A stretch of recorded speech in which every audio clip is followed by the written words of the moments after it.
Central Delhi में एक posh colony में रहने वाले जस्टिस वर्मा, जिनके घर में करोड़ों रुपए पाए जाते हैं, जिसके बाद से इंडियन जुडिशरी काफी न्यूज में रहता है, स्पेशली जजेस के अपॉइंटमेंट को लेकर के और जजेस के रिमूवल प्रोसेसेस को लेकर के।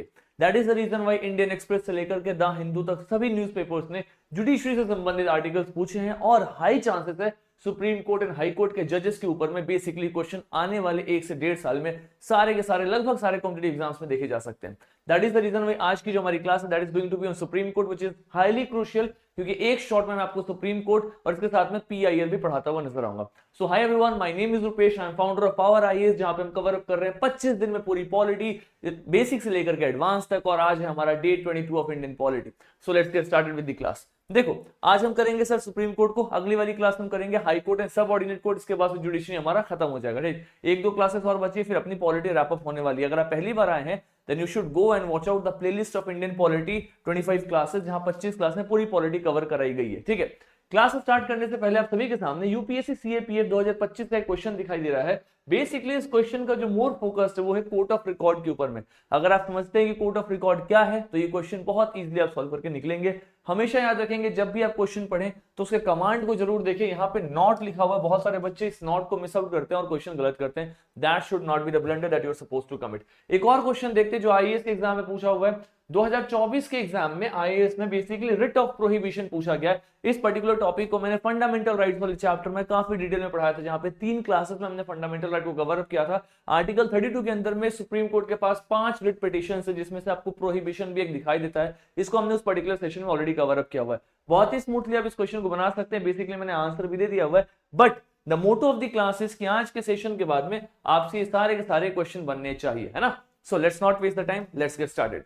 आप सभी के सामने दिखाई देगा सबसे पहला इंटीग्रेटेड जुडिशियल सिस्टम। क्या है मतलब इसका मतलब ये है सर कि हमारे इंडियन कॉन्स्टिट्यूशन में आपको एक बहुत ही इंटीग्रेटेड जुडिशियल सिस्टम दिखाई देगा, यानी कि हमारा कॉन्स्टिट्यूशन जो वो सिंगल यूनिफाइड जुडिशरी को फॉलो करता है। आपको पता है स्टेट्स में क्या होते हैं, हाई कोर्ट होते हैं, राइट। आपको यूनियन में क्या दिखाई देगा, सुप्रीम कोर्ट दिखाई देगा। तो सुप्रीम कोर्ट हो या हाई कोर्ट हो, दोनों सिंगल सिस्टम ऑफ लॉ को फॉलो करते हैं। ऐसा नहीं है कि सर सुप्रीम कोर्ट एक अलग ही कानून को फॉलो कर रहा है, हाई कोर्ट अलग कानून को फॉलो कर रहा है, ऐसा नहीं है सर, राइट। दोनों कोर्ट्स सिंगल लॉ ऑफ कानून को फॉलो करेंगे और कहीं ना कहीं उसी के अलग अलग इंटरप्रिटेशंस के हिसाब से अलग अलग जजमेंट देते हुए नजर आएंगे। That is the reason why हमें क्या दिखाई देगा कि इंटीग्रेटेड आपका जुडिशियल सेटअप दिखाई देगा। ऑन दी अदर हैंड, अगर मैं आपको स्पेशली अपॉइंटमेंट की बात करूं तो आपके सुप्रीम कोर्ट के जजेस कौन अपॉइंट करते हैं, राष्ट्रपति महोदय अपॉइंट करते हैं, राइट। और हाई कोर्ट के भी जजेस को कौन अपॉइंट करेंगे, राष्ट्रपति महोदय, राइट। बहुत बच्चे गलती करते हैं, उनको लगता है शायद गवर्नर कर रहे होंगे, but that is wrong. In fact high court के भी जजेस को हाई कोर्ट मतलब प्रेसिडेंट साहब ही अपॉइंट करते हैं। और जो हाई कोर्ट के नीचे जो सब ऑर्डिनेट कोर्ट्स होते हैं ना, वहां पे आपके गवर्नर साहब अपॉइंट करते हैं। बेसिकली मैं हाई कोर्ट और सब ऑर्डिनेट कोर्ट को अगली क्लास में कवर अप कराऊंगा। तब वो क्या दिखाई देगा, चाहे वो सुप्रीम कोर्ट हो या फिर हाई कोर्ट हो, दोनों के अपॉइंटमेंट जजेस के किसके द्वारा किया जा रहा है, राष्ट्रपति साहब के द्वारा। यानी कि यहाँ पे आपको पता चलेगा हमारे पास में क्या है sir, we have an integrated judicial system. मतलब हाई कोर्ट अलग नहीं है, सुप्रीम कोर्ट अलग नहीं है, दोनों दोनों सेम लाइन ऑफ चैन में नजर आते हुए दिखाई दे रहे, as simple as that. Next आपको दिखाई देगा सर सुप्रीम कोर्ट टॉप में है, हाई कोर्ट उसके नीचे और उसके भी नीचे है सर सबऑर्डिनेट कोर्ट। अगर मैं आपको क्रोनोलॉजी बताऊं तो अगर डिस्ट्रिक्ट कोर्ट में कोई चीज सॉर्ट नहीं होता है तो उसका अपील कहां पे आता है, हाई कोर्ट में, है ना। डिस्ट्रिक्ट कोर्ट के ऊपर क्या है, हाई कोर्ट है।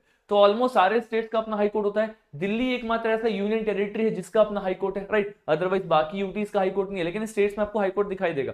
अगर आप स्टेट के मतलब हाई कोर्ट के ऊपर अगर आपको अपील लेके जाना तो आप कहां जाओगे, सुप्रीम कोर्ट में। तो स्ट्रक्चर क्या दिखाई दे रहा है, सबसे ऊपर सुप्रीम कोर्ट, फिर हाई कोर्ट, हाई कोर्ट के नीचे सर सब ऑर्डिनेट कोर्ट्स, यहाँ पे डिस्ट्रिक्ट कोर्ट और उसके नीचे भी बहुत सारे कोर्ट्स हैं जिसको हम अगली क्लास में कवर अप करेंगे। तो पूरा पूरा जो आप एक सिमेट्री देख रहे हो, जो आप एक स्ट्रक्चर देख रहे हो, this particular structure is called as integrated judicial system. I think this should be also clear to all of you.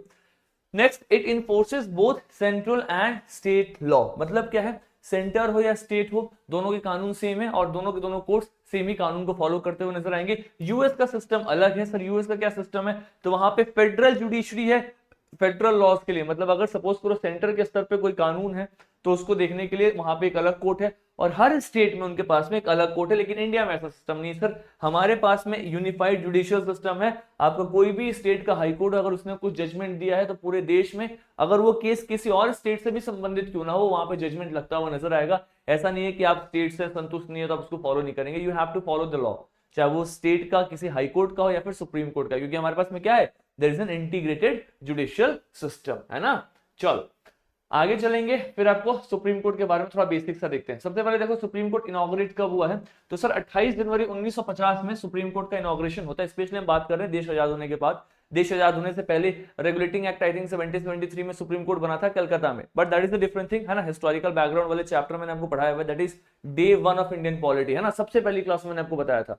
लेकिन हम बात कर रहे हैं सर देश आजाद होने के बाद, तो 28 जनवरी 1950 में बेसिकली सुप्रीम कोर्ट का इनॉग्रेशन होता है। उसके बाद से सुप्रीम कोर्ट को बेसिकली एक एक्ट के बेसिस पे एस्टेब्लिश किया गया, जिसको हम क्या बोलते हैं, गवर्नमेंट ऑफ इंडिया एक्ट 1935। अंग्रेजों के द्वारा बनाया गया एक ऐसा एक्ट जिस एक्ट के बहुत सारे प्रोविजन हमारे कॉन्स्टिट्यूशन में लिए गए, इसीलिए इस एक्ट को हम ब्लूप्रिंट ऑफ इंडियन कॉन्स्टिट्यूशन भी कहते हैं। क्या बोलते हैं sir, blueprint of Indian constitution. क्यों कहते हैं ब्लूप्रिंट, क्योंकि इस पर्टिकुलर एक्ट में बहुत सारे ऐसे प्रोविजन दिए गए थे जो हमने अपने संविधान में अडॉप्ट किया। That is the reason why it is called as the blueprint of Indian Constitution. That should be simple, right? Next, sir ये जो सुप्रीम कोर्ट बना, इसके पहले क्या था, किसको रिप्लेस करके बनाया गया, तो सर ब्रिटिश प्रिवी काउंसिल को रिप्लेस किया गया। बेसिकली एक ऐसा काउंसिल था जिसमें ब्रिटिश के कैबिनेट मिनिस्टर्स भी बैठते थे, और सिर्फ इंग्लैंड ही नहीं बल्कि इंग्लैंड की जितनी भी कॉलोनीज थी उनसे संबंधित डिसीजन ये प्रिवी काउंसिल लेती थी, राइट। यानी कि इंडिया से भी संबंधित इश्यूज को बेसिकली ब्रिटिश की जो प्रिवी काउंसिल थी ये इसको हैंडल करते हुए नजर आती थी, जिसमें ब्रिटिश के कुछ इंपॉर्टेंट से मिनिस्टर्स और जजेस बैठते थे जो डोमिनेट करते थे। तो इस सेटअप को हटा करके हमने भारत में बेसिकली सर सुप्रीम कोर्ट को स्टैब्लिश किया। I think this should be clear to all of you, ठीक है। चलो भैया, और कहीं ना कहीं हाईएस्ट कोर्ट ऑफ अपील है। हाईएस्ट कोर्ट ऑफ अपील मतलब आपको पता है सर सुप्रीम कोर्ट सबसे ऊपर, उसके ऊपर आप भगवान के पास ही आप जाओगे, राइट। तो मतलब उसके ऊपर तो कोई अपील है नहीं, है ना। हमने पहले देखा सबसे नीचे क्या था, सब ऑर्डिनेट कोर्ट्स थे, इनके ऊपर में हाई कोर्ट, इसके ऊपर में supreme court. So this is the highest court of appeal, जो कि पहले आपका ब्रिटिश प्रिवी काउंसिल हुआ करता था। This should be clear to all of you, ठीक है। नेक्स्ट दिखाई देगा सर, अब आर्टिकल्स की बात करें तो आर्टिकल 124 से लेकर के आर्टिकल 147 तक जितने भी आर्टिकल्स हैं ये सब सुप्रीम कोर्ट को हैंडल या डील करते हुए नजर आएंगे, और सुप्रीम कोर्ट आपके कॉन्स्टिट्यूशन के पार्ट 5 में दिखाई देगा। अब याद करो, सारा मैंने पार्ट आपको पढ़ाया हुआ है। पार्ट 1 में हमने क्या देखा था, पार्ट 1 में हमने देखा था sir union and territory. Part 2 में क्या देखा था सर, हमने यहाँ पे सिटीजनशिप देखा था। पार्ट 3 में क्या पढ़ा चुका हूँ sir, fundamental rights which is legally enforceable. Part 4 में हमने क्या पढ़ा था सर, हमने पार्ट 4 में पढ़ा था directive principle of state policy. Part 4 के ए में क्या पढ़ा था सर, हमने पढ़ा था फंडामेंटल ड्यूटी, जिसको 42nd अमेंडमेंट 1976 में ऐड किया गया। और पार्ट 5 में क्या पढ़ा था सर, पार्ट 5 में हमने पढ़ा था यूनियन एग्जीक्यूटिव, जिसके अंदर हमने president, vice president, prime minister, council of minister, attorney general, parliament, और उसके साथ साथ आपका सुप्रीम कोर्ट भी पार्ट 5 का पार्ट है। पार्ट 6 में आपका स्टेट एग्जीक्यूटिव है, जिसमें गवर्नर, चीफ मिनिस्टर, उनके council of ministers, advocate general और हाई कोर्ट आपको दिखाई देगा। तो ये हमने पिछली क्लासेस में बहुत डिटेल में पढ़ा हुआ है। अगर आप पहली बार आए हैं तो make sure that you go and watch all the entire series. This entire series is going to be helpful for all of you, right. Anyways, तो आपको पता चलेगा पार्टिकुलरली आर्टिकल 124 से लेकर 147 तक जितने भी आर्टिकल्स हैं ये कहीं ना कहीं आपके सुप्रीम कोर्ट के ऑर्गेनाइजेशन, ज्यूरिसडिक्शन, पावर, इंडिपेंडेंस, इन सभी स्ट्रक्चर को डील करते हुए नजर आते हैं। This should be clear, right. एकदम रट्टा नहीं मारना, बट याद रखना 124 के आसपास, 124 के ऊपर से आपको सुप्रीम कोर्ट दिखाई देता हुआ नजर आ रहा है। एग्जैक्टली याद करने की आवश्यकता नहीं है कि 147 तक ही था, बट जहां से शुरू हुआ वो ध्यान में रखना, है ना। बाकी इंपॉर्टेंट आर्टिकल्स का भी मैंने वीडियो करा दिया हुआ है, उसको भी देख सकते हो। लगभग अभी तक 25,000 बच्चों ने देखा हुआ है, जहां पे मैंने आपको सारे इंपॉर्टेंट आर्टिकल्स करा दिए थे। You can definitely go and watch that particular video, है ना। चलो, अगर अपन कंपोजिशन और साथ में अपॉइंटमेंट की बात करें तो प्रेजेंट स्ट्रेंथ क्या है, तो सर प्रेजेंट स्ट्रेंथ है 34, है ना, जिसमें आपको एक चीफ जस्टिस और 33 और अलग जजेस दिखाई देंगे। तो ये जो प्रेजेंट स्ट्रेंथ है, क्या इतना ही स्ट्रेंथ उस टाइम पे था जब हमारा सुप्रीम कोर्ट बना था? नहीं सर, उस टाइम पे कितने जजेस थे? देयर वर 8 जजेस, जिसमें आपको 7 मुख्यतः जजेस दिखाई देंगे और एक आपको दिखाई देंगे चीफ जस्टिस ऑफ इंडिया, यानी कि जो हमारे देश के सबसे बड़े न्यायाधीश होते हैं, right, who is the senior most law officer. Law officer कहना गलत बात है, लॉ ऑफिसर तो अपन अटॉर्नी जनरल कहते हैं, मतलब जो सीनियर मोस्ट जज है जिनको सीजीआई बनाया जाता है, चीफ जस्टिस ऑफ इंडिया। उस टाइम में कुल 8 जजेस थे, अभी कितने हैं? 34 जजेस है। तो क्वेश्चन आता है सर जजेस की संख्या क्यों बढ़ाई गई? क्योंकि सर केसेस की संख्या बढ़ने लग गई। सर जजेस की संख्या कौन बढ़ाएंगे? सर पार्लियामेंट बढ़ाएगी। इसको हम आगे डिटेल में पढ़ेंगे, ठीक है। नेक्स्ट, सर ये किसके द्वारा बढ़ाया जा रहा है? पार्लियामेंट के द्वारा। 1956 के बाद में 2019 में इसको बढ़ाया गया, मतलब 1956 में बेसिकली 8 थे और अभी 2019 के आसपास में अपने पास में 34 जजेस हैं, जो कि प्रेजेंटली अभी भी दिखाई देते हुए नजर आते हैं, ठीक है। तो इन जजेस को अपॉइंट कौन कर रहा है? मैं आपको पहले बता चुका हूं, सर सुप्रीम कोर्ट के जजेस हो अपॉइंट प्रेसिडेंट करेंगे, इनफैक्ट हाई कोर्ट के भी जजेस हो अपॉइंट प्रेसिडेंट साहब करेंगे। तो they are appointed by the president, है ना। Chief justice after consultation with जजेस एज डीम्ड नेसेसरी, मतलब अगर चीफ जस्टिस ऑफ इंडिया को अपॉइंट करना है तो बाकी जजेस के साथ भी डिस्कस करके, अगर आपको नेसेसरी लग रहा है तो डिस्कस करके अपन सीजीआई को अपॉइंट करते हैं, जो कि कहा जाता है कि सीनियर मोस्ट जज होने चाहिए, सीनियरिटी में सबसे ऊपर होने चाहिए सुप्रीम कोर्ट को, उनको सीजीआई बनाया जाता है। अदर जजेस की बात किया जाए तो सर इसमें चीफ जस्टिस के साथ में बाकी जजेस हैं जो एक साथ बैठ करके डिस्कस करते हैं कि अपने को सुप्रीम कोर्ट के जजेस पैनल में, यानी कि किसको सुप्रीम कोर्ट में जज बनाना है। तो बेसिकली यहाँ पे आपको कॉलेजियम सिस्टम दिखाई देगा। तो मैं आपको आज की क्लास में बताऊंगा कॉलेजियम सिस्टम क्या है, या फिर national judicial appointment authority NJAC, right, जिसको बाद में सुप्रीम कोर्ट ने हटा दिया, ये क्या था। इसके बीच में बच्चे बहुत कंफ्यूज होते हैं। आराम से सुनते चलो, कॉपी पेन लेकर के बैठो, रिवाइज करते रहो, और इस पूरा कंटेंट आपको मिलेगा Telegram channel UPSC by Rupesh, free of cost. आपको वहां पे टेलीग्राम चैनल पे पूरा पीडीएफ मिल जाएगा, आप डाउनलोड करके रिवाइज कर सकते हैं। बाकी आने वाली क्लासेस का अपडेट भी आपको वहीं पे मिलेगा, और साथ में हमने वहां पे पीवाईक्यू स्टार्ट कर दिया, मतलब जितनी पॉलिटी बढ़े डेली हम 5 क्वेश्चन 10 क्वेश्चन पीवाईक्यू के सॉल्व कर रहे हैं। तो अगर आप ज्वाइन नहीं किए तो आप ज्वाइन कर सकते हैं। The Telegram channel name is UPSC by Rupesh, ठीक है। चलो, मैंने वैसे कमेंट बॉक्स में पिन कर दिया उसको। आगे आ जाओ सर। अपॉइंटमेंट को लेकर कंट्रोवर्सी हो रहा था, क्योंकि देखो अगर आप जुडिशरी में अपॉइंटमेंट करते हो ना, तो यहाँ पे ना एक कॉन्सेप्ट आता है सर कमिटेड जुडिशरी, जो कि इंदिरा गांधी जी के टाइम पीरियड में बेसिकली आ रहा था, स्पेशली जब नेशनल इमरजेंसी लगाया गया था। मतलब अगर सपोज करो सरकार अपने से जजेस को अपॉइंट करने लग जाए, तो ऐसा नहीं हो सकता क्या कि सरकार उन प्रकार के जजेस को अपॉइंट करे जिसकी विचारधारा सरकार की विचारधारा दोनों मैच करती हो। क्योंकि अल्टीमेटली आप देखो तो सुप्रीम कोर्ट के पास इतना पावर है कि ये जज, मतलब ये पार्लियामेंट के द्वारा बनाए गए कानून का जुडिशियल रिव्यू करके उस कानून को हटा सकता है। अगर सुप्रीम कोर्ट को लगता है, जजेस को लगता है कि जो पार्लियामेंट ने कानून बनाए, कानून कहीं ना कहीं लोगों के फंडामेंटल राइट्स का हनन कर रहा है, मौलिक अधिकार का हनन कर रहा है, it is violating the provision of fundamental right of Indian people, तो उस कानून को हटाया जा सकता है। इतना पावर है सुप्रीम कोर्ट के पास में। तो कहीं ना कहीं अगर इसमें गवर्नमेंट इंटरवीन करने लग जाए कि हमें अपने हिसाब से जजेस को अपॉइंट करना है, तो ऐसा हो सकता है ना कि जो जजेस अपॉइंट होकर के आए वो सरकार की बात माने, वो इंडिपेंडेंट काम ना करे। तो इसको हम बोलते हैं कमिटेड जुडिशरी, मतलब आपकी जुडिशरी आपकी गवर्नमेंट की तरफ कमिट कर गई है, राइट। उसको न्यूट्रल होकर काम करना था, लेकिन अब वो काम नहीं कर रही। एक ये बहुत बड़ा चैलेंज है, इसलिए आपके कॉन्स्टिट्यूशन में बताया गया था कि इंडिपेंडेंट होने चाहिए सारे, इंडिपेंडेंट मतलब बड़े बॉडीज को इंडिपेंडेंट दर्जा देना चाहिए कि अपने हिसाब से अपना काम करे, आप ज्यादा उसमें इंटरफेयर ना कर पाओ। तो सुप्रीम कोर्ट में जजेस का अपॉइंटमेंट को लेकर के काफी लंबे समय से, लाइक 1981 से लेकर के अभी 2015-16 तक बहुत लंबे समय तक इस पे डिस्कशंस और डिबेट चलता हुआ नजर आता है। क्या है तो देखो सर, सबसे पहला बनता है फर्स्ट जज केस, जिसमें कहा गया consultation is not equal to concurrence, right. मतलब ये बात है कि क्या हमें गवर्नमेंट से कंसल्ट करने की आवश्यकता है जजेस को अपॉइंट करने के लिए, तो बोला गया नहीं, नहीं जरूरत है। फिर दूसरा केस आता है सर 1993 में, इसमें क्या बोला गया, तो इसमें कहा गया कि चीफ जस्टिस का एडवाइस जो होगा वो बाइंडिंग होगा, यानी कि कॉलेजियम सिस्टम की शुरुआत होती है। अब ये कॉलेजियम सिस्टम में होता क्या है कि एक आपके पास में चीफ जस्टिस ऑफ इंडिया है, राइट, इनके साथ में 4 और जजेस को ले लिया गया, 4 अदर जजेस, राइट। अब इन पांचों ने मिलकर के डिसाइड किया हमें किसको जज के रूप में अपॉइंट करना है सुप्रीम कोर्ट का, इसको हम बोलते हैं सर कॉलेजियम सिस्टम। तो इसमें क्या गवर्नमेंट का कोई इंटरफेरेंस है, गवर्नमेंट का इसमें कोई भी इंटरफेरेंस नहीं है। फिर आता है सर थर्ड जज केस, जिसमें बोला गया क्या कि जो जो जजेस है ना वो अलग अलग बैकग्राउंड के आने चाहिए, उनसे कंसल्ट करना चाहिए। तो कहा गया कि कॉलेजियम के अंदर में आपके पास चीफ जस्टिस ऑफ इंडिया के साथ साथ 4 सीनियर मोस्ट जजेस होंगे, जो आपको बता रहा था, ये 4 सीनियर मोस्ट जजेस होंगे। मतलब अलग अलग जजेस के साथ अगर आप ओपिनियन लोगे कि हमें किसको एज ए जज अपॉइंट करना है सुप्रीम कोर्ट में, तो कहीं ना कहीं एक बैलेंस ओपिनियन आएगा, 5 लोग मिलकर के डिसाइड करेंगे। फिर जुडिशरी के पास बहुत पावर था, इस पावर को कम करने के लिए पार्लियामेंट ने क्या कर दिया, एक अमेंडमेंट कर दिया कॉन्स्टिट्यूशन में। देखो हमेशा से प्रॉब्लम हुआ है, पार्लियामेंट अपने आप को सुपीरियर दिखाता है कि भैया मैं बहुत पावरफुल हूं, मैं जब भी चाहूं जैसा भी एक्ट बना करके अपने पावर को दिखा सकता हूं, राइट। तो यहाँ पे ये अपने पावर को बढ़ाने की कोशिश करते हैं, और जुडिशरी को जब भी लगता है ना कि यार ये जो पावर सुप्रीम कोर्ट के द्वारा एंजॉय किया जा रहा है ये कहीं ना कहीं हमारे कॉन्स्टिट्यूशन को डिसबैलेंस अनबैलेंस कर रहा है, तो उसको हटा देती है आपकी जुडिशरी। यानी कि दोनों के बीच में कहीं ना कहीं एक डोमिनेंस स्ट्रक्चर चलता हुआ नजर आता है कि कौन ज्यादा पावरफुल है। खैर अभी तो दोनों बैलेंस स्ट्रक्चर में चलता हुआ नजर आ रहा है। मैंने आपको basic structure of Indian constitution पढ़ाया था, जहां पे मैंने आपको बताया था कि किस तरीके से पार्लियामेंट और जुडिशरी के बीच में भी एक बैलेंस दिखाई देता है। बेसिक स्ट्रक्चर डॉक्ट्रिन जाकर के देखना उस वीडियो को, वहां पे मैंने बताया हुआ अमेंडमेंट ऑफ इंडियन कॉन्स्टिट्यूशन में, ठीक है।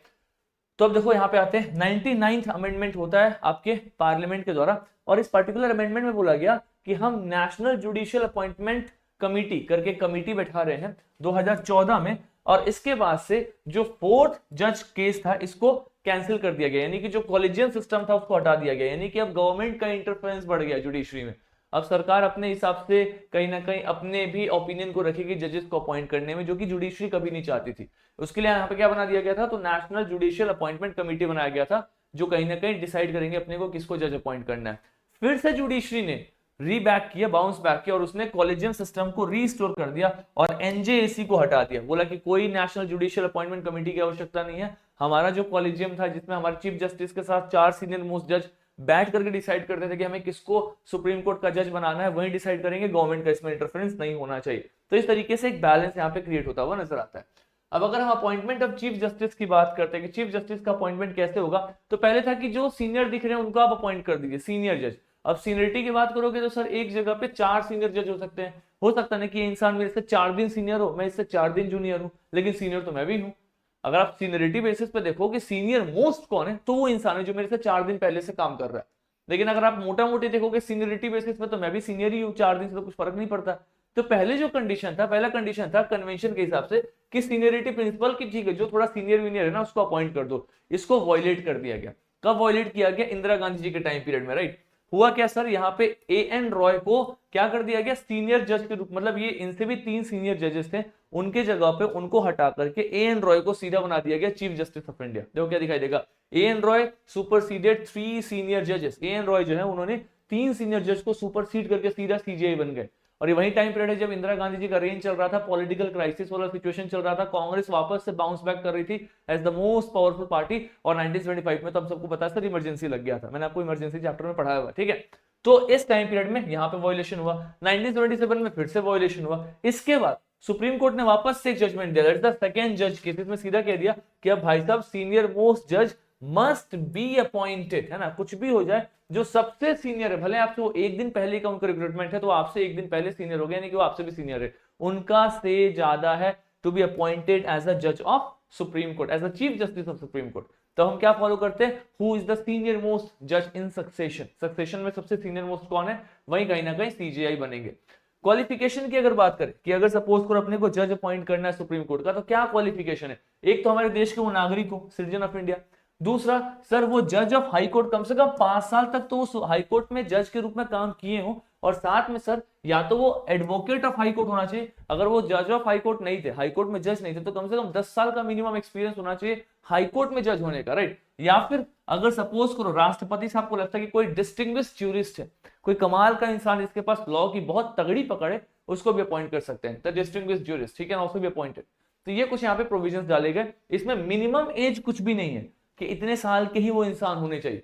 अब आप खुद देख लो सर, एक चीज और कमाल की बात देखो, ये है सर क्वालिफिकेशन। क्वालिफिकेशन हमेशा बेयर मिनिमम होता है। फॉर एग्जांपल अगर मैं आपसे बोलूं आईएएस का एग्जाम, आईएएस बनने के लिए क्या क्वालिफिकेशन चाहिए, तो आप बोलोगे सर 21 साल एज होना चाहिए, ग्रेजुएट होना चाहिए। कितनी छोटी सी बात है। आज कौन ऐसा नहीं है जो आईएएस के लिए क्वालिफाइड नहीं है, आईएएस के लिए एलिजिबल नहीं है। ऑलमोस्ट सब लोग है, सब लोग 21 साल के ऊपर लोग ऑलमोस्ट ग्रेजुएट है। कोई 22 साल पे ग्रेजुएट हो रहा है, 23 साल पे भी हो रहा है, तो दे आर एलिजिबल। लेकिन एलिजिबल होना और आईएएस होने में कितना फर्क है, बहुत फर्क है। तो आपको यहाँ पे दिखाई देगा ये जो भी एलिजिबिलिटी क्राइटेरिया दिया है, सिटीजन होने चाहिए, 5 साल हाई कोर्ट के जज होने चाहिए, फिर हाई कोर्ट के 10 साल एडवोकेट होना चाहिए, ऐसे आपको दुनिया भर के लोग दिखाई देंगे। लेकिन इसके बावजूद डिपेंड करता है सर कि इनमें से कौन है जो सबसे ज्यादा डिजर्व करता है टू बिकम अ जज in the supreme court, because lot of persons will find that they are following in this criteria. जो इस क्राइटेरिया में आ रहे हैं बहुत सारे लोग दिखाई देंगे जजेस, और आपको कोर्ट में लॉयर्स दिखाई देंगे, एडवोकेट्स दिखाई देंगे। लेकिन सुप्रीम कोर्ट में तो गिनती के जजेस चाहिए, 33-34 जज चाहिए, उनमें से कौन सा जाएगा, वहां पे बहुत ज्यादा मेरिट देखा जाता है। ये सब बेसिक मिनिमम ये तो होना ही चाहिए, इसके अलावा भी बहुत सारे क्राइटेरिया है ना। चल ओथ की बात किया जाए तो उनको ओथ क्या है कि अपने संवैधानिक प्रिंसिपल को फॉलो करेंगे, देश की सॉवरेनिटी को लेकर के ध्यान रखेंगे, और कुछ भी ड्यूटी हो इनकी, कोई भी जजमेंट देना हो तो बिना किसी फियर के, बिना किसी डर के और बिना किसी फेवर के, बिना किसी के तरफ इनक्लाइंड होकर के बहुत ही न्यूट्रल ग्राउंड पे अपने जजमेंट्स देंगे, ये इनका ओथ है।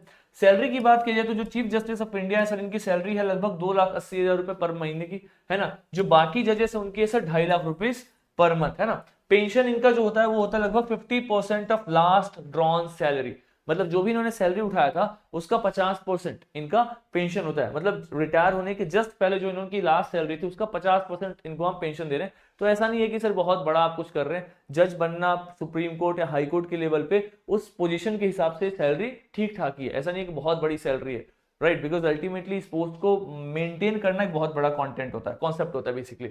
नेक्स्ट पॉइंट है कि सर ये पेंशन और इनके पेमेंट्स यानी कि सैलरीज कहां से आता है, तो इसको भी याद रखना। एक फंड, इसका नाम है sir consolidated fund of India. क्या नाम है इसका? कॉन्सोलिडेटेड फंड ऑफ इंडिया, इसको अपन CFI भी कहते हैं, बेसिकली जो कंसोलिडेटेड फंड ऑफ इंडिया होता है, यहाँ से जजेस को सैलरी जाता है, यहाँ से इन जजेस को पेंशन जाता है, तो CFI से पूरा पूरा पैसा जाता है। ऑल्सो एक बार अगर आपने किसी को जज के रूप में अपॉइंट कर दिया तो पार्लियामेंट उनके कंडीशंस को खराब नहीं कर सकता। मतलब ऐसा नहीं हो सकता कि पार्लियामेंट एक इंसान को जज के रूप में अपॉइंट किया गया, उसके 2.5 लाख रुपए महीने की सैलरी थी, अब पार्लियामेंट एक कानून पास कर दे, बोले कि हम 2.5 लाख नहीं 1.5 लाख करने वाले। अगर आप सैलरी में, रिन्यूमरेशन में, किसी भी चीज में बदलाव करेंगे तो आप उसको बेहतर कर सकते हैं, कम नहीं कर सकते। पार्लियामेंट के ऊपर में एक ऑब्लिगेशन है।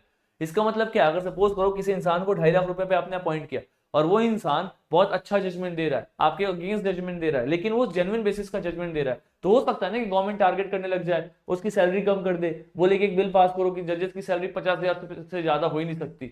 तो इस तरीके से जजेस को सेफ गार्ड दिया हुआ है कि अगर इसमें कुछ भी बदलाव किया जाएगा तो बेटर होगा, खराब नहीं हो सकता। ये कहीं ना कहीं एक सेफ गार्डिंग प्रिंसिपल है ताकि वो इंडिपेंडेंट होकर के अपना कार्य कर सके, है ना। चलो अगर अपन रिमूवल की बात करें, बहुत सिंपल है सर, 65 वर्ष 65 ईयर्स, याद रखना वो 65 ईयर्स तक काम कर सकते हैं। और एक बॉडी है बहुत ही इंपॉर्टेंट, मैंने आपको पढ़ाया था नॉन कॉन्स्टिट्यूशनल बॉडीज में, उसका नाम है sir national human right commission, NHRC। और जो जजेस है ना, इनके पास अपॉर्चुनिटी होता है कि ये NHRC के मेंबर बन सकते हैं। तो नेशनल ह्यूमन राइट कमीशन का मैक्सिमम एज था 70 साल, तो मैंने क्लास में बताया था 70 ईयर्स। आप लोग इसको देख के सरप्राइज मत हो कि 70 साल तक कोई कैसे सर्व कर सकता है, 60 साल में वो लोग गवर्नमेंट जॉब से रिटायर हो जाते हैं। रीजन ये है सर कि NHRC का मेंबर बनने के लिए बोला गया कि आप हाई कोर्ट या सुप्रीम कोर्ट के जज होने चाहिए, जज के पोस्ट से रिटायर होना चाहिए। अब कोई इंसान अगर सुप्रीम कोर्ट से रिटायर हो रहा है तो ऑलरेडी 65 ईयर्स का हो चुका है, तब जाकर के वो एलिजिबल हो रहा है ह्यूमन राइट कमीशन का मेंबर बनने के लिए, तो कम से कम 5 साल तो काम करे, इसलिए यहाँ पे 70 साल का मैक्सिमम एज रखा गया, right. 70 years is like big gap, बहुत बड़ा उम्र होता है 70 साल का, राइट। 60 साल में जहाँ गवर्नमेंट से लोग रिटायर हो जा रहे हैं, 70 ईयर्स लाइक बहुत ही ज्यादा एज है, लेकिन उसको रखा भी इसलिए गया ताकि सुप्रीम कोर्ट के लोग वहां पे काम कर सके। हाई कोर्ट में सर ये 65 नहीं है, हाई कोर्ट में कितना है 62 ईयर्स है, राइट। तो जो हाई कोर्ट से रिटायर होते हैं और अगर उनको सुप्रीम कोर्ट में काम करने का मौका मिल जाता है तो उनके 3 साल और बढ़ जाते हैं। 62 में हाई कोर्ट से रिटायर हुए, अब वो 65 में सुप्रीम कोर्ट से होंगे। यहाँ से रिटायर हुए, NHRC में काम करने का मौका मिल गया, 5 साल और काम करेंगे। So this is how this system work, है ना। ये जो भी मैं यहाँ पे आपको कॉन्सेप्ट इंटरकनेक्ट करके बता रहा हूँ, इसलिए बता रहा हूँ क्योंकि मैंने पिछली 25 क्लासेस में इसको पूरा क्लास में पढ़ाया हुआ है। 23 क्लास में, आज 22 क्लास में, बेसिकली आज 22वीं क्लास है, 2-3 क्लास और बचा फिर खत्म हो जाएगा आपका पॉलिटी, है ना। मतलब अब हाई कोर्ट सबऑर्डिनेट कोर्ट एक साथ करेंगे और उसके बाद से हम पंचायती राज और म्युनिसिपैलिटी खत्म करेंगे, polity is done, we are done with everything that, ठीक है। चलो, ये राष्ट्रपति को रिजाइन कर सकते हैं, इनको हटाया जा सकता है इम्पीचमेंट के द्वारा। बेसिकली इम्पीचमेंट को हिंदी में बोलते हैं महाभियोग, और इम्पीचमेंट शब्द का इस्तेमाल पता है किसके लिए किया जाता है, राष्ट्रपति के लिए। अगर कल राष्ट्रपति को हटाना हो तो उनके लिए बेसिकली पॉलिटी में इम्पीचमेंट शब्द का इस्तेमाल किया गया। राष्ट्रपति के अलावा बाकी लोग के लिए इम्पीचमेंट ना बोल के लोग बेसिकली रिमूव्ड भी कहते हैं। रिमूव्ड ज्यादा फॉर्मल है, ज्यादा सही है रादर देन इम्पीचमेंट। इम्पीचमेंट शब्द का इस्तेमाल बेसिकली राष्ट्रपति को हटाने के लिए करते हैं, लेकिन प्रोसेस दोनों का सेम है। The process is same. अगर आपको राष्ट्रपति को हटाना है फिर सुप्रीम कोर्ट के जज को हटाना है, ऑलमोस्ट प्रोसेस सेम है। तो किस ग्राउंड पे हटा सकते हैं, तो सबसे पहला ग्राउंड है सर प्रूव्ड मिसबिहेवियर, कि प्रूव हो रहा है कि वो जज ने कुछ मिसबिहेव किया। मिसबिहेव का डेफिनेशन कहीं दिया नहीं गया, लेकिन ये कहीं ना कहीं कोर्ट बताएगी कि हाँ जी इनका प्रूव मिसबिहेवियर था, या फिर ये कैपेबल नहीं है, अब इनकी मेंटल स्थिति खराब हो चुकी है, मानसिक संतुलन इनका बिगड़ चुका है, ही इज नॉट कैपेबल, तो कहीं ना कहीं हट जाएंगे, है ना। Next, he require special majority in both houses of parliament, मतलब वो इंपीचमेंट के लिए स्पेशल मेजोरिटी से दोनों हाउस जो है पार्लियामेंट के, लोकसभा और राज्यसभा, बोले कि हाँ जी भैया इनकी गलती थी, हम चाहते हैं कि इनको हटाया जाए, तो द जज विल बी रिमूव्ड। ये हटाने का प्रोसेस है ना। अभी जस्टिस वर्मा को लेकर सब चीजें चल रही थी, लेकिन अभी ठंडे बस्ते में चली गई हैं, क्योंकि अल्टीमेटली उस लेवल पे चीजों का क्रिएट करना is not an easy thing, it's a very big thing, right. अच्छा, प्रोसीजर अंडर जज इंक्वायरी एक्ट ऑफ 1968, बहुत बार यूपीएससी ने इस पे क्वेश्चन पूछा हुआ है कि जजेस को हटाने का जो प्रोसेस पूरा का पूरा है, क्या ये कॉन्स्टिट्यूशन में दिया हुआ है। The answer is no, it is not clearly given, mention और डिफाइंड इन द कॉन्स्टिट्यूशन। इसको एक एक्ट में पार्लियामेंट ने डिफाइन किया था, उस एक्ट का नाम है सर जजेस इंक्वायरी एक्ट ऑफ 1968। इस पूरे एक्ट में पूरा प्रोसीजर बताया हुआ है कि अगर किसी जज को हटाना है, रिमूव करना है, तो क्या प्रोसेस को फॉलो करना है, that is given in this जजेस inquiry act of 1968। It is not given in the parliament, इस चीज को हमेशा ध्यान में रखना, it's not given in the constitution, इसको हमेशा ध्यान में रखना, राइट। और एक सबसे कमाल की बात सर, अभी तक कोई भी जज ऐसे नहीं है जिनको इंपीच किया गया हो। टिल नाउ नो जज हैज बीन इम्पीच्ड, अभी तक कोई भी इंपीच नहीं हुए। अगर सपोज करो, राइट, अगर सपोज करो कल वर्मा जी, जस्टिस वर्मा है, उनके ऊपर में ये इंपीचमेंट प्रोसेस पास हो पाता है, तो he will be the first जज जिनको इंपीच किया गया। अभी तक किसी को इंपीच नहीं किया गया, ठीक है, क्योंकि जुडिशरी एक ऐसी बॉडी है, ऑर्गन है ना, जहां पे करप्शन बहुत कम है। मैं नहीं कहता नहीं है, बट बाकियों से कंपेयर करो तो बहुत कम है, राइट। तो वहां पे ये चीजें न के बराबर दिखती है, लेकिन वो बहुत कम भी एक बहुत बड़ी बात है, बिकॉज जुडिशरी एक लास्ट रिजॉर्ट है किसी भी इंसान के लिए। मुझे न्याय नहीं मिल रहा, कहाँ मिलेगा? कोर्ट में मिलेगा। तो कोर्ट्स को उस डिग्निटी को मेंटेन करना, बहुत सारे जज है जो उस डिग्निटी को मेंटेन करते हैं। लेकिन अभी एक न्यूज आया है सामने वर्मा जी का, देखते हैं क्या निकल करके आता है ना। चलो अब एक टॉपिक आता है सर, एक्टिंग, एडहोक और रिटायर। एक्टिंग मतलब क्या होता है? जब सपोज करो एक पोस्ट वैकेंट हो गया, तो आपने किसी इंसान को, एक एक्टिंग जज को सुप्रीम कोर्ट का पार्ट बना दिया, इसको बोलते हैं sir acting CGI. Acting CGI मतलब व्हेन पोस्ट और वैकेंट एब्सेंट, यानी कि कभी भी अगर सपोज करो सीजीआई का पद खत्म हो गया, चला गया, मतलब सीजीआई साहब रिटायर हो गए, एब्सेंट हो गए या फिर रिजाइन कर दिया, तो उस टाइम पीरियड में आप सीजीआई किसको बैठा रहे हो, किसको बना रहे हो, उसको हम बोलेंगे एक्टिंग सीजीआई, जो उस टाइम पीरियड में कार्यरत होंगे उस पद पे। एक होता है सर एडहोक। एडहोक का मतलब होता है सर टेम्पररी। क्या होता है? टेम्पररी। मतलब जब सपोज करो बहुत सारे केसेस बढ़ गए सुप्रीम कोर्ट में, तो उस टाइम पीरियड में सुप्रीम कोर्ट एडहोक जजेस लाती है, मतलब टेम्पररी बेसिस पे जजेस को लेकर के आती है, ताकि अपन उस वक्त का वर्क प्रेशर को कम कर सके। तो ये कौन करेगा? तो हाई कोर्ट जो जज है उनको टेम्पररी अपॉइंट किया जाता है, और ये कब होता है? जब राष्ट्रपति से कंसर्न ले लिया जाए। राष्ट्रपति का कंसर्न बहुत इंपॉर्टेंट है कि सर हमें टेम्पररी बेसिस पे हाई कोर्ट से जजेस लाने पड़ रहे, बिकॉज सुप्रीम कोर्ट के ऊपर में ये सारे केसेस का प्रेशर है। वो परमिशन देंगे तो ही आप यहाँ पे एडहोक जजेस ला सकते हो। फिर तीसरा है सर रिटायर्ड जज। रिटायर्ड जज का मतलब क्या है? सपोज करो एक इंसान जज के पद से रिटायर हो चुका है, लेकिन अभी 65 ईयर्स पूरे नहीं हुए, या फिर ब्रैकेट में है, काम करने की योग्य है, और अपने को जरूरत है, तो हम क्या कर सकते हैं? उस रिटायर्ड जज को बुला सकते हैं। उसके लिए भी कब? जब सीजेआई राष्ट्रपति से परमिशन लेंगे, उसके बाद ही किसी रिटायर्ड जज को आप उस टाइम के लिए सुप्रीम कोर्ट में काम करने के लिए बुला सकते हैं, ओनली देन। तो ये तीन ऐसे ऐसे प्रोविजन है जब सुप्रीम कोर्ट में जजेस को लाया जाता है, जब केसेस बढ़ते हैं, लेकिन वहां पे नंबर की कमी होती है ना। नेक्स्ट है सर सीट और प्रोसीजर। देखो सीट तो आपका दिल्ली है, सुप्रीम कोर्ट है ना, कॉन्स्टिट्यूशन में लिखा हुआ है कि दिल्ली में आपका सुप्रीम कोर्ट होगा, लेकिन एक प्रोविजन ये है कि जो सीजीआई है वो एक्चुअली में जो अपने का सुप्रीम कोर्ट है ना, इसको दिल्ली से हटा करके देश के किसी और भाग में भी बैठा सकते हैं, लेकिन राष्ट्रपति का परमिशन चाहिए। इस प्रोविजन को ऐड करने का रीजन क्या हो सकता है? ये एक रीजन तो ये हो सकता है कि कल सपोज करो because of some reason Delhi में कोई बहुत बड़ी इशू आ जाए, कल पूरी दिल्ली डूब जाए, इतना बाढ़ आ गया और पानी निकल नहीं रहा, या फिर कोई आपदा आ गई, कुछ भी ऐसा हो गया है ना, तो उस पर्टिकुलर टाइम पीरियड में कोर्ट को बैठने के लिए हो सकता है कि कोर्ट को हम यहाँ से हटा करके और बिहार में भागलपुर में है ना सुप्रीम कोर्ट बना दिया जाए। तो मतलब I am just taking example, है ना। तो अगर ऐसा कुछ करना भी होगा तो ये पॉसिबल है, उसका एक प्रोविजन दिया हुआ है। कब? जब सपोज करो चीफ जस्टिस ऑफ इंडिया राष्ट्रपति साहब से पूछे और राष्ट्रपति परमिशन दे दे, तो आपका जो सीट है यानी कि आपका जो सुप्रीम कोर्ट है वो दिल्ली से कहीं और शिफ्ट हो सकता है। नेक्स्ट सर सुप्रीम कोर्ट में कितने बेंचेस का जज होता है, मतलब कितने जज का बेंच होता है? तो एक होता है कॉन्स्टिट्यूशन बेंच, जो बेसिकली संविधान से संबंधित मैटर्स को डील करता है, which basically handle matters related to the constitution of India, जिसमें 5 या फिर 5 से ज्यादा जजेस एक साथ बैठते हैं। इसको हम क्या बोलते हैं? We call this as the constitution bench.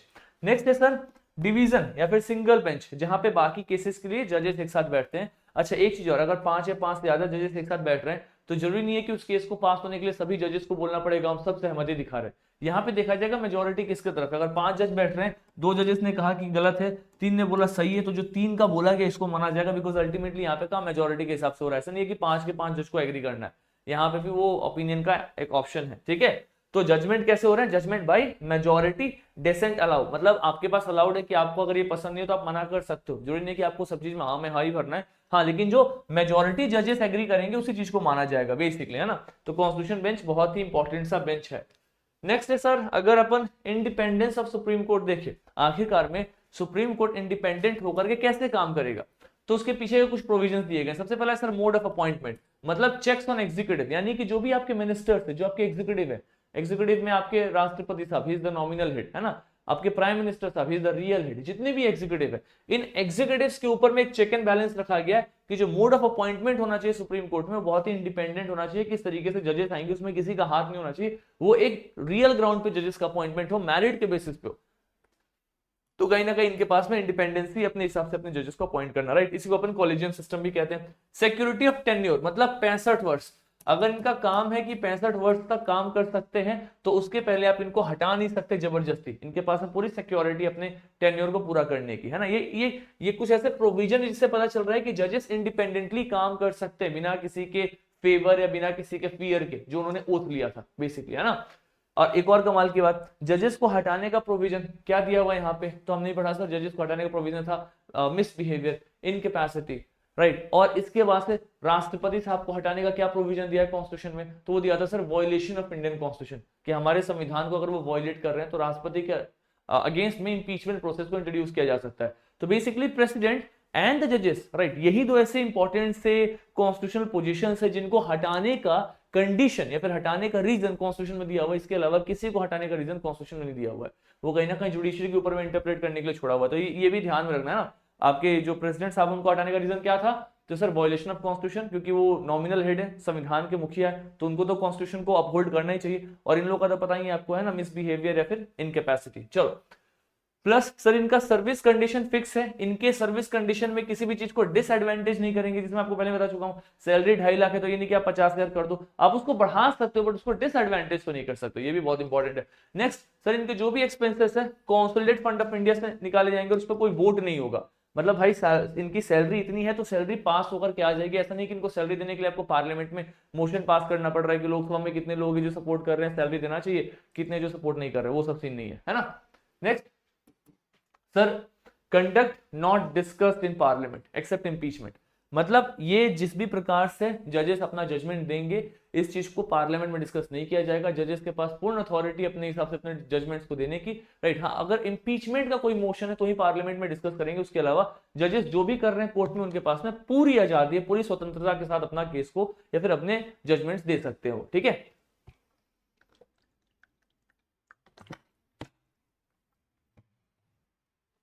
और क्या है sir, ban on practice after retirement, ऐसा नहीं कि रिटायर हो गए है ना, आप जज से रिटायर हो गए, पता चल रहा है आप मोहल्ले में 4 लोगों के बीच में जजमेंट दे रहे हैं कि नहीं आपने गलती किया, उन्होंने गलती किया, हस्बैंड वाइफ के बीच में जजमेंट दे रहे नहीं भाई सब, आप उस पद से रिटायर हो चुके हैं, अब आप कोई जजमेंट नहीं देंगे, you are ban on such practices, है ना। प्लस कॉन्टेम्प्ट पावर, अगर इनको लगता है कि कोई ऐसा इंसान है जो कोर्ट के आदेश को फॉलो नहीं कर रहा, कोर्ट के दिए इंस्ट्रक्शंस को फॉलो नहीं कर रहा, तो उसके ऊपर में कॉन्टेम्प्ट ऑफ कोर्ट लगाया जा सकता है, हीनियस क्राइम है वो, उसके बाद सजा ही सीधा जेल ही है ना। Plus freedom to appoint staff, अपने स्टाफ को अपने हिसाब से अपने कोर्ट अपॉइंट कर सकती है, सुप्रीम कोर्ट और हाई कोर्ट इनके पास में पूरी इंडिपेंडेंसी है। Plus jurisdiction can not be curtailed by parliament, जो भी इनको जुरिस्डिक्शन मिला हुआ है कि आपका एक हाई कोर्ट है तो उसको इस एरिया में काम करना है, दूसरे हाई कोर्ट को इस एरिया में करना है ना, सुप्रीम कोर्ट को पूरे देश में करना है, इस जुरिस्डिक्शन को बढ़ा सकते हो, कम नहीं कर सकते, याद रखना। कम करने का प्रोविजन डाल दोगे तब तो वही हो गया ना कि आप टारगेट कर रहे हो, अच्छा एक काम करो, ये वाले स्टेट का जो हाई कोर्ट है ना हमारी बात नहीं सुनता, क्या करें सर, इसके पावर को कम कर दो, नहीं कर सकते, पूरा पूरा इंडिपेंडेंसी दिया हुआ है। तो बहुत ही बैलेंस तरीके से आपका कॉन्स्टिट्यूशन लिखा हुआ है जिससे कहीं ना कहीं वो चीजें दी जा सके, है ना। सर फिर आपको दिखाई देगा jurisdiction and powers of supreme court, तो आपके पास क्या क्या पावर है सुप्रीम कोर्ट के पास। सबसे पहला सर ओरिजिनल जुरिस्डिक्शन, बहुत इंपॉर्टेंट है। ओरिजिनल जुरिस्डिक्शन का मतलब है कि कुछ ऐसे केसेस जिसमें सिर्फ और सिर्फ सुप्रीम कोर्ट ही जजमेंट दे सकता है, that's called as the original jurisdiction.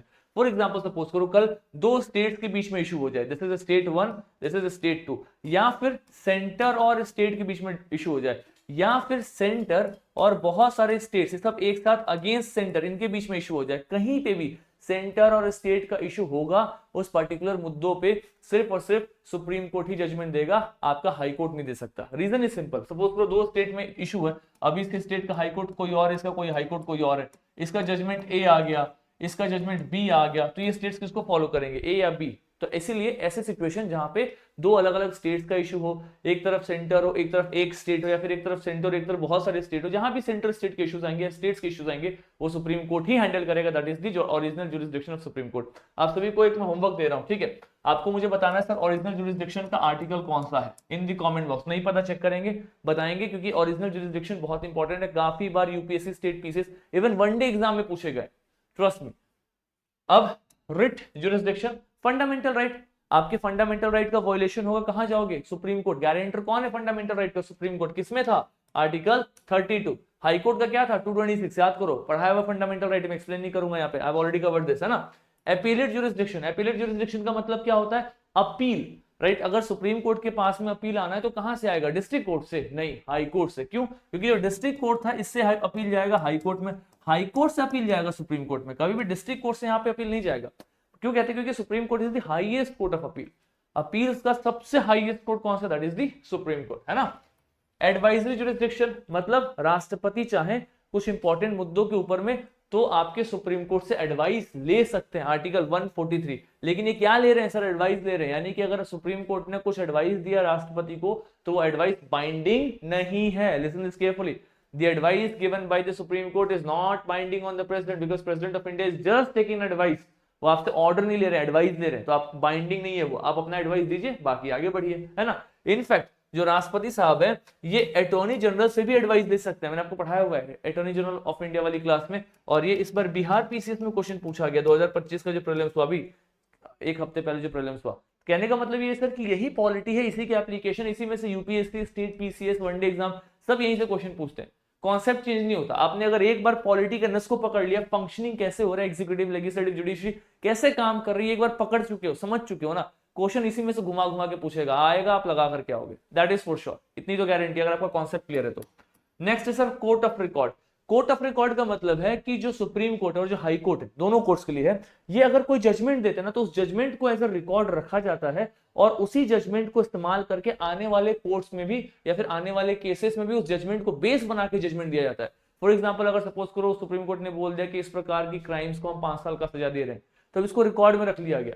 अब अगर हाईकोर्ट के पास में कोई ऐसा केस आता है जिसमें सेम क्राइम है तो हाईकोर्ट बोलेगा सुप्रीम कोर्ट ने इस प्रकार के क्राइम का 5 साल सजा दिया था, तो इस प्रकार के क्राइम का आपको 5 साल ही सजा मिलेगा। It is a court of record.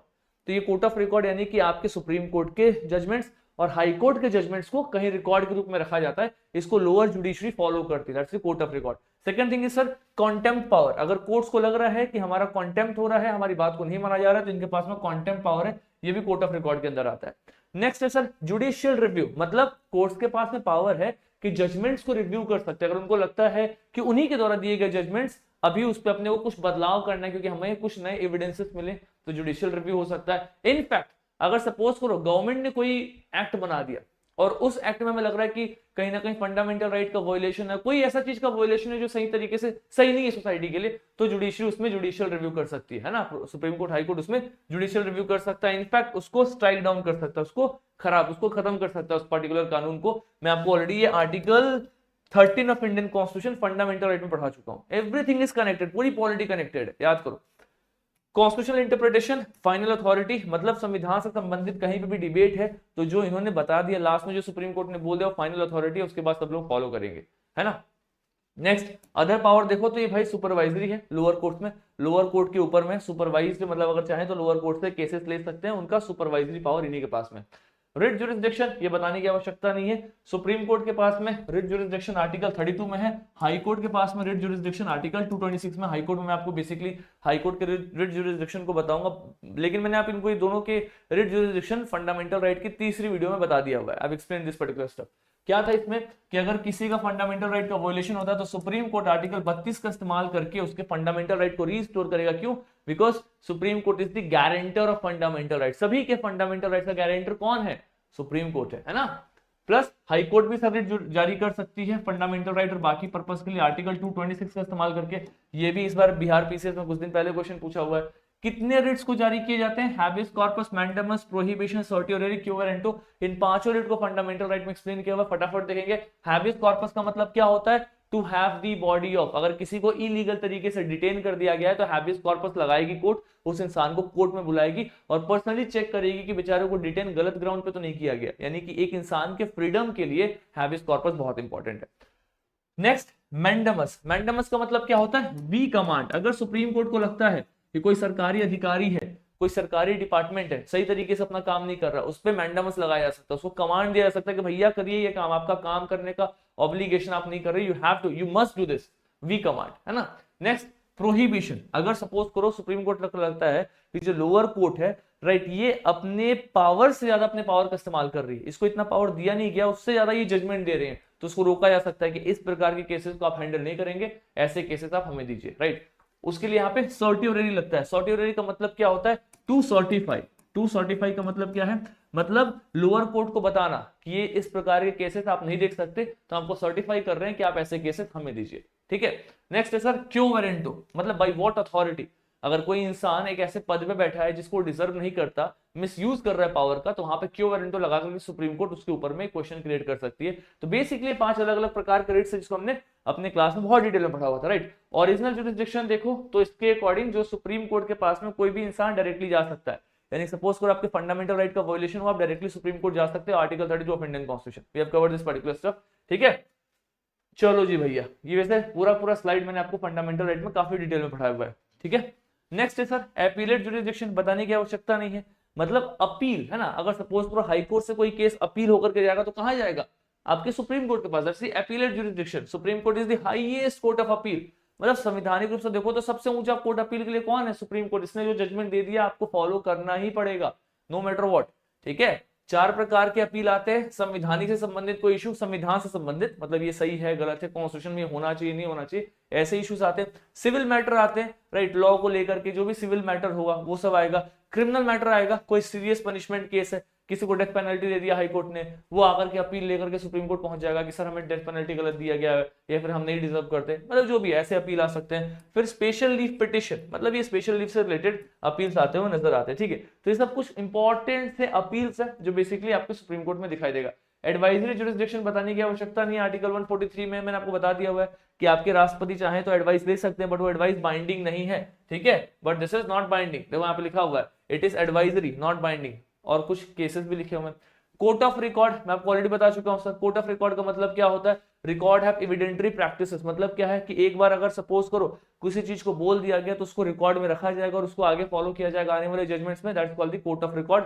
Court of record का पावर सिर्फ आपके सुप्रीम कोर्ट एंड आपके हाई कोर्ट, इन दोनों कोर्ट के पास है, ठीक है। इसके अलावा किसी भी कोर्ट के पास में कोर्ट ऑफ रिकॉर्ड का पावर नहीं है, ठीक है। अब देखो ये बता क्यों रहा हूं मैं, क्योंकि आपको मैंने स्टार्टिंग में क्वेश्चन दिखाया था, एक बार क्वेश्चन पे आ जाओ। देखो इस पर्टिकुलर क्वेश्चन में क्या बोला गया, Which of the following statement is not correct? Assistant commandant का एग्जाम का क्वेश्चन है, यूपीएससी लेती है असिस्टेंट कमांडेंट, है ना, डीएसपी रैंक ऑफिसर होते हैं, 2025 इसी साल का है। क्या बोला गया है, supreme court of India is a court of record, और यहाँ पे क्या बोला गया, नॉट करेक्ट। तो ये बात तो सही है sir, supreme court court of record है, राइट। फिर बोला गया यहाँ पे high court of India her court of record, ये बात भी सही है सर, हाई कोर्ट के भी जजमेंट को रखा जाता है, it's also court of record. चौथा ऑप्शन देखो क्या तीसरा लिखा हुआ है, subordinate court of India her court of record. क्या सबऑर्डिनेट कोर्ट्स भी अपने जजमेंट्स को रख सकते हैं, नहीं, सिर्फ supreme court and high court, जो मैं आपको अंदर बता रहा था। तो आंसर क्या होगा, ऑप्शन सी। ऑप्शन डी देखो क्या बोला, all court in India are not court of record, सही बात है सर, सभी कोर्ट्स के पास कोर्ट ऑफ रिकॉर्ड कहां है, सिर्फ सुप्रीम कोर्ट और हाई कोर्ट के पास है, सबऑर्डिनेट कोर्ट के पास में कोर्ट ऑफ रिकॉर्ड नहीं है। तो क्या होगा, ऑप्शन सी होगा, समझ रहे हो। तो इस तरीके से आप सारे क्वेश्चंस लगाओगे, एक बार आपने इसको अच्छे से रिवाइज कर लिया तो। चलो भैया, कोर्ट ऑफ रिकॉर्ड हो गया। अच्छा एक है यहाँ पे सर जुडिशियल रिव्यू, ये मैं आपको ऑलरेडी बता चुका हूं कि power to check constitutionality of any law, मतलब कोई कानून बना वो सही है गलत है इसको चेक कर सकते हैं। कोई एग्जीक्यूटिव है उसने कोई एक्शन लिया है, वो सही एक्शन था गलत एक्शन था, ये चेक कर सकते हैं। इनफैक्ट इनके खुद के केसेस को भी रीड कर सकते हैं, राइट, इनको अगर कुछ नया मिलता है तो। इसको देखो रिव्यू एंड क्यूरेटिव जुरिसडिक्शन भी कहते हैं कि supreme court can review its own judgment, article 137। Supreme court अपने जजमेंट को फिर से रिव्यू कर सकता है अगर उसको लगता है कि कोई नया एविडेंस मिल गया, या उसको लगता है कि भाई साहब कुछ गलती हुआ पिछले बार, या फिर लगता है कि किसी के राइट्स के साथ में कहीं ना कहीं हमने इनजस्टिस किया, तो फिर से उस चीज को देख सकता है। तो ये सब नॉर्मल सी चीजें हैं, अदर पावर्स कुछ भी नहीं है, आप इसको रीड करोगे। अच्छा अदर पावर्स में एक आध दो चीज इंपॉर्टेंट है, ठीक है, यहाँ पे क्वेश्चन बनता है। देखो क्या लिखा हुआ है, decide presidential and vice presidential election dispute. राष्ट्रपति का इलेक्शन में अगर डिस्प्यूट हो गया, वाइस प्रेसिडेंट उपराष्ट्रपति के इलेक्शन से संबंधित डिस्प्यूट हो गया, कौन डिसाइड करेगा, सर ये डिसाइड किया जाएगा सुप्रीम कोर्ट के द्वारा। इसको election commission of India decide नहीं करेगा। बच्चे गलती करते, उनको लगता है कि प्रेसिडेंट ऑफ इंडिया का इलेक्शन कौन करा रहा है, इलेक्शन कमीशन ऑफ इंडिया, तो इलेक्शन कमीशन ही डिस्प्यूट को हैंडल करेगा। नहीं सर, कौन करेगा, आपका सुप्रीम कोर्ट करेगा। और ये इंपॉर्टेंट इसलिए क्योंकि अभी हाल फिलहाल में वाइस प्रेसिडेंट ऑफ इंडिया का इलेक्शन हुआ है, तो ये डिस्प्यूट के ऊपर में क्वेश्चन बन सकता है। दूसरा क्या है, इंक्वायरी इनटू यूपीएससी और स्टेट पीसीएस मिसकंडक्ट।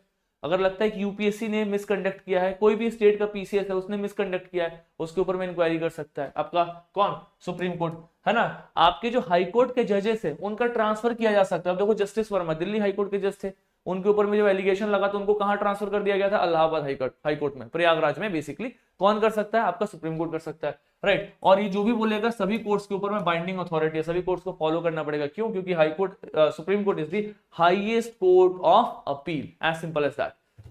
चलो नेक्स्ट है सर जुडिशियल एक्टिविज्म। मैं आपको बेसिकली शब्द ही बताता हूं। जुडिशियल एक्टिविज्म का मतलब क्या है, यानी कि हमें जुडिशरी को जोर शोर से प्रमोट करना चाहिए। जहां पे इनजस्टिस हो रहा है वहां पे जुडिशरी को इंटरवीन करके लोगों को जस्टिस देना चाहिए। तो जुडिशियल एक्टिविज्म का कहने का मतलब है कि आप ट्रेडिशनल तरीके से मत जाओ कि पुराने तरीके से केस आया, हमने देखा, रीड किया, नहीं। अगर आपको लग रहा है कि सामने वाले के साथ इनजस्टिस हो रहा है तो आप डायरेक्टली भी उस केसेस को हैंडल कर सकते हो। That is the judicial activism, मतलब बहुत ही एक्टिवली जुडिशरी पार्टिसिपेट करे ऐसे इश्यूज में। तो देखो जुडिशियल एक्टिविज्म क्या है, तो यहाँ पे लिखा हुआ इसका मतलब it means is active role of judiciary in upholding rights and justice.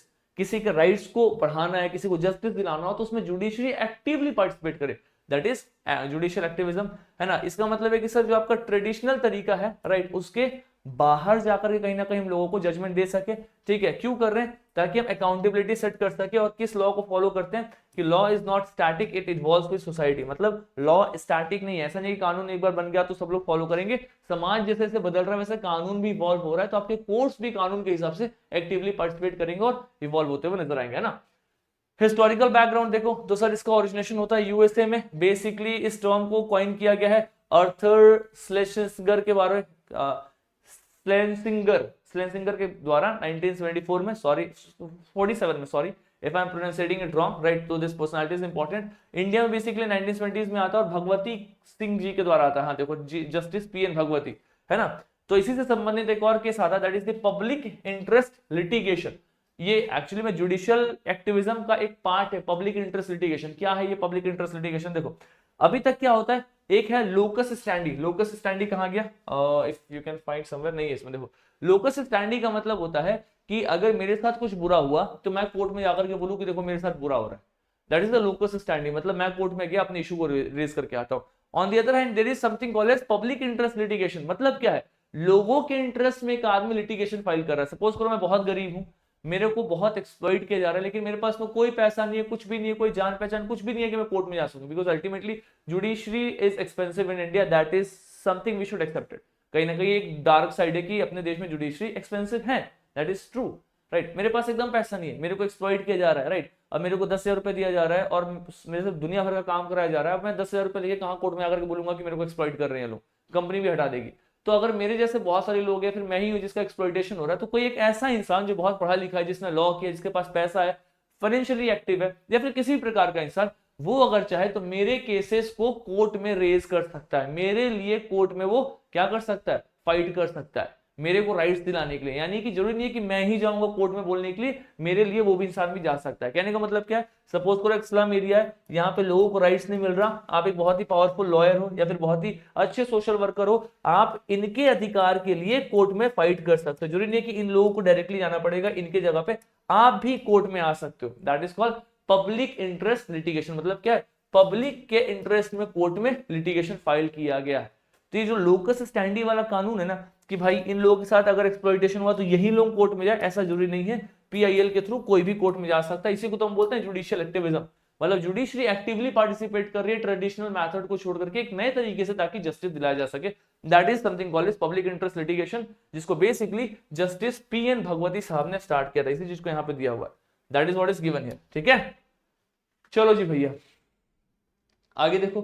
की फीचर्स बताने की आवश्यकता नहीं sir. Pro people and social justice oriented, लोगों के संबंध में हो, सोशल जस्टिस लोगों को प्रोवाइड करता हो, राइट। फंडामेंटल राइट के स्कोप को एक्सपेंड करता है। अगर किसी का फंडामेंटल राइट हनन हो रहा है तो कोई भी उसके अगेंस्ट जाकर के उनके फंडामेंटल राइट को रिस्टोर करने के लिए कोर्ट में जा सकते हैं। तो इन सभी से कहीं ना कहीं आपको पीआईएल का सिस्टम दिखाई देगा। और लैंडमार्क केसेस अगर मैं बताऊं तो केशवानंद भारती केस 1923, जहां पे बेसिक स्ट्रक्चर डॉक्ट्रिन आया था, राइट। मेनका गांधी केस, अब मैं आपको एक बार बताता हूं इन सभी केसेस का इंपॉर्टेंस क्या है। सभी केसेस को नहीं, लेकिन कुछ केसेस को ध्यान में रखेंगे। एक जो केशवानंद भारती केस था, इसको हमने अमेंडमेंट ऑफ इंडियन कॉन्स्टिट्यूशन में पढ़ा था कि बेसिक स्ट्रक्चर डॉक्ट्रिन आता है, 1923 का केस है। Menaka Gandhi case, right to life, मैंने आपको पढ़ाया था। इसमें क्या पढ़ाया था मैंने, इसमें मैंने आपको पढ़ाया था ड्यू प्रोसेस ऑफ लॉ। क्या पढ़ाया था मैंने आपको, याद करो, ड्यू प्रोसेस ऑफ लॉ, जो बहुत इंपॉर्टेंट है। मैं आपको बताया था कि आर्टिकल 21 के दो अलग अलग प्रोविजन है, procedure establish by law and due process of law. Question आते हैं, ड्यू प्रोसेस ऑफ लॉ कहीं ना कहीं यहाँ पे इवॉल्व हुआ है, प्रोसीजर एस्टैब्लिश बाय लॉ हमारे कॉन्स्टिट्यूशन में दिया हुआ है, राइट। तो मेनका गांधी केस वहां पे आता है, मैंने आपको इसको जुडिशरी में पढ़ाया हुआ, जुडिशरी के अनुसार आर्टिकल